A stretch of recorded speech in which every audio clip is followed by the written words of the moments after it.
नमस्कार। आप सभी का स्वागत है एम के इंट्राडे लाइव के अंदर। तो 3 बज के 18 मिनट हो चुके हैं, आप देख सकते हो। तो आज हम 12 बजे के करीब मार्केट में आए थे, देख सकते हो। 12 बज के 8 मिनट तो पहला ही ट्रेड हमने बीपीसीएल 390 रुपये 50 पैसे पे बाय किया था। तो अभी आप देख सकते हो 395 रुपये पे हमने उसको बुक करवा दिया था। 401 का टारगेट था बट वो जा नहीं पाया। बुक एंड एग्जिट बीपीसीएल 395, तो 90 साढ़े 4 रुपये पर शेयर प्रॉफिट था इसके अंदर। ठीक है, उसके बाद हमने एक जो पुट थी उसको हमने लिया था इस जगह पे, यहाँ पे।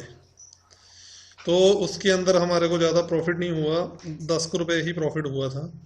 ठीक है, क्योंकि मार्केट एक वे में थी तो कुछ समझ नहीं आ रहा था कि कहाँ तक जा सकती है, क्योंकि कहीं से भी प्रॉफिट बुकिंग आ सकती थी कि 4 दिन से मार्केट ऊपर चल रही है तो कहीं से भी प्रॉफिट बुकिंग आ सकती है। ठीक है, तो यहाँ एक स्लैब दिखा कि यहाँ प्रॉफिट बुकिंग आ सकती है। तो उसी के बीच में हमने जो थी एक कॉल को जो थो बाय किया था। तो 18 हजार की पुट 115 रुपये बाय की थी। स्टॉप लॉस 98 का था, टारगेट 155 का था हमारा। और बाद में मैं बोला था रेडी फॉर एवरेज, तो हमने 100 रुपीज़ के ऊपर इसको एवरेज करके और 87 का स्टॉप लॉस लाया था। 101 पे हमारी एवरेज हुई थी। तो 100 जो हमारा बाइंग प्राइस था वो हमारा तकरीबन 106-107 रुपये के करीब पहुंच चुका था 8 लॉट का। उसके बाद 132 रुपये रेट गया तो मैंने अपना स्टॉप लॉस उठा के 120 रुपये कर दिया था। पर वो मतलब इतना शार्प रिकवरी यहाँ से हुई, वो 120 रुपये मेरा जो था वो हिट हो गया था। तो उसके अंदर वही 10-11 रुपये प्रॉफिट था, वो ज़्यादा था नहीं। फिर उसके बाद एक हमने जो बिल्कुल एट द मनी कॉल कभी यूज़ नहीं करते हैं, तो एक at the money call use की थी मैंने 4 लॉट के लिए। तो हमने इसको बाय किया, दिया था 80 रुपये का, स्टॉप लॉस 63 का, टारगेट 105 का था। तो थोड़ा सा ऊपर जाके उसने एसएल हिट कर दिया था। तो बाद में समझ में आया, देखो यही थी। तो इसके अंदर जब फॉल आया ना तो ये बहुत स्पीड से गिरी। पर अब देखो जब ये ऊपर गई तो हमारे प्राइस से भी ऊपर नहीं जा पाई। देखो, देख रहे हो।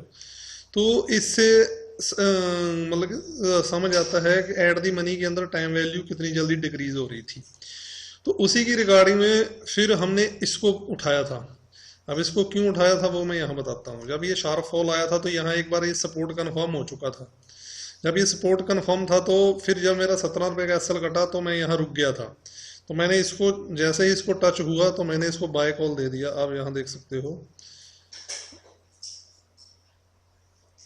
यहाँ देखो बाय निफ्टी 17,700 कॉल 210 रुपये। स्टॉप लॉस हम वही 15 से 20 रुपये से ज़्यादा नीचे लेते नहीं है। 195 का एसएल था। ठीक है, 8 लॉट उठा लिए थे इसके अंदर, पिछले में 4 थे। तो मैंने पहले बताया था कि बिग कॉल है प्रॉफिट के लिए, टारगेट आई में आस्किंग ध्यान, मतलब मैं बताता रहूंगा। तो बिग ट्रेड रहेगा, मैं सारा लिखता रहा था, आप टाइम देख सकते हो। उसके बाद ये 240 रुपये का 30 रुपये अब। उसके बाद मैं बोला ट्रायलेट, फिर 249। ठीक है, ट्रायलेट फॉर बिग। और उसके बाद ये आ गया था। तो आप इसके बाद देख सकते हो ये जो इसका हाई है 254 रुपये 30 पैसे हाई तक ये गया था।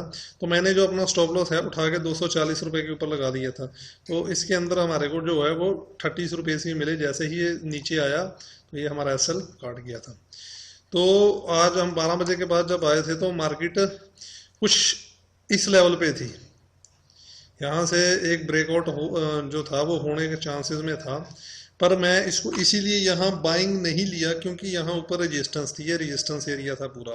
तो यहाँ 4 दिन से ये जब मार्केट ऊपर चल रही थी तो मेरे को एक लग रहा था कि भाई यहाँ से मार्केट कहीं शार्प सेलिंग से गिर ना जाए। ठीक है, अब ये लाइनें दो कौन सी हैं ये भी मैं बता देता हूँ। तो ये लाइनें कुछ नहीं है, ये लाइनें यहीं यहीं की हैं। तो ये यहाँ से मार्केट जब गिरना शुरू किया था तो ये यहाँ एक सपोर्ट थी। ठीक है, ये इस लेवल के ऊपर, और इसी प्राइस को तोड़ के मार्केट नीचे आ गया था। तो आप देख सकते हो यहाँ से ही एक मार्केट के अंदर एक डाउनफॉल हुआ। तो अब आने वाली कुछ चाल के अंदर मार्केट हो सकता है कि यहाँ से जो मार्केट है अभी इसने ये हाई तोड़ा है तो यहाँ से ये इसको सपोर्ट बना के ऐसे जा सकती है। आने वाले टाइम में कुछ ऐसा हो सकता है। तो एक बार नीचे की तरफ आएगी मार्केट, क्योंकि यहाँ से अभी ये रेजिस्टेंस एरिया में पहुंच चुकी है, यहाँ से हर लेवल पे ऊपर रेजिस्टेंस है इसका यहाँ पर। ठीक है, तो अगर आप ये स्विंग तोड़ा है तो इसके, जब ये छोटा सा स्विंग बना था तो यहाँ इसका यहीं से इसको अभी रेजिस्टेंस मिलना शुरू हो जाता है। तो इसी बेस के ऊपर मैं फिर जो था वो रुक गया था कि कहीं ना कहीं से मतलब कि आ ना जाए, उसी डर की वजह से आज हमारा एक एसएल भी कटा है, क्योंकि कुछ एंट्री मिल नहीं रही थी। बाद में जब ये यहाँ से ये फॉल स्टार्ट हो सकता था, मैं कि एक बार मेरे को ये पता था कि एक बार इस लेवल से प्राइस को नीचे धकेला जाएगा पक्का, तो मैं साथ में देखता रहा, तो उसी के ऊपर ही हमारे को निकला। पर जो हम ट्रेलिंग स्टॉप लॉस लगाते हैं उसी की वजह से हमारे को जो है वो प्रॉफिट हो जाता है। तो ये फुल रेजिस्टेंस है ऊपर, इसके ऊपर। ठीक है, तो आप उसको देखते हो वहां से रिजेक्शन आ रहा है बार बार।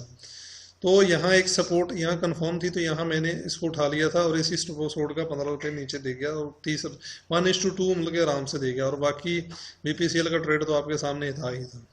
तो ये एक ट्रेड था जो कि सिंपल एनालिसिस है, कुछ नहीं था। अगर मैं सुबह आता तो शायद ये अपनी सपोर्ट के ऊपर ही ओपन हुआ था, तो हम यहाँ से कहीं से उठा लेते इसको।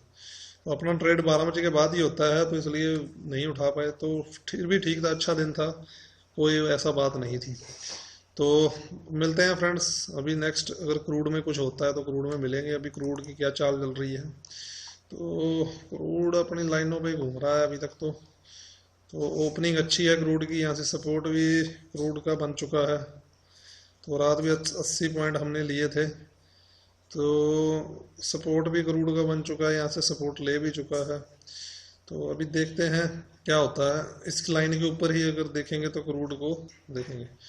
तो ठीक है फ्रेंड्स, मेन चीज़ ये है, यस बैंक का भी है 18-19 रुपये तक जा सकता है यस बैंक आने वाले समय में। और एक हमारा एक्सिस बैंक है जो हमारा स्विंग के अंदर है, उसके अंदर आपको दिखा देते हैं। यह है यस बैंक चल रहा है हमारा, जो हमने यस बैंक का बाइंग प्राइस निकाला था 670 रुपये के ऊपर निकाला था, और 720 का पहला टारगेट और 850 का दूसरा है। तो पहला टारगेट हमारा ये हिट कर चुका है, क्योंकि यहाँ एक ये रेजिस्टेंस लेवल था इसका। ठीक है फ्रेंड्स, तो पहला टारगेट तो ये हिट कर चुका है। तो यहाँ से क्या है, एक इस लेवल से क्या है, ये गिरा है, इतनी फॉल आई है। तो यहाँ एक छोटी सी बाइंग आई, तो थोड़ा सा और ऊपर जाके फिर नीचे इसको जो है वो सपोर्ट बनाने के लिए आ सकता है। तो यहाँ तक का टारगेट है, तब की ये लाइन लगी हुई है।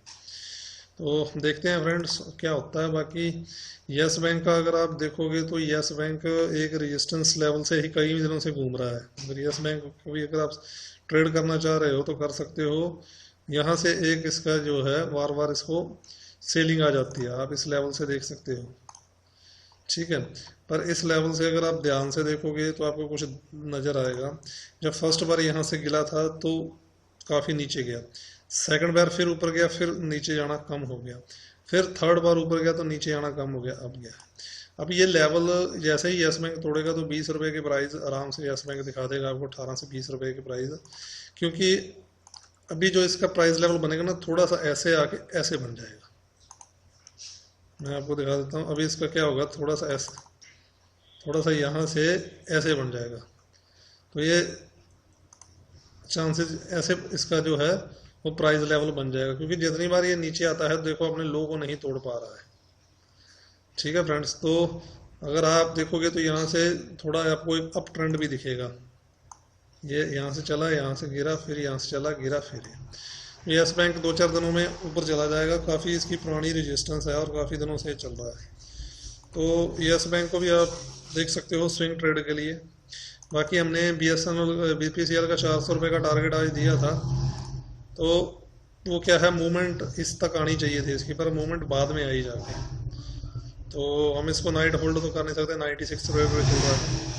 तो बाकी ठीक है फ्रेंड्स, बहुत बढ़िया दिन रहा, और मिलते हैं क्रूड के अंदर। Okay friends.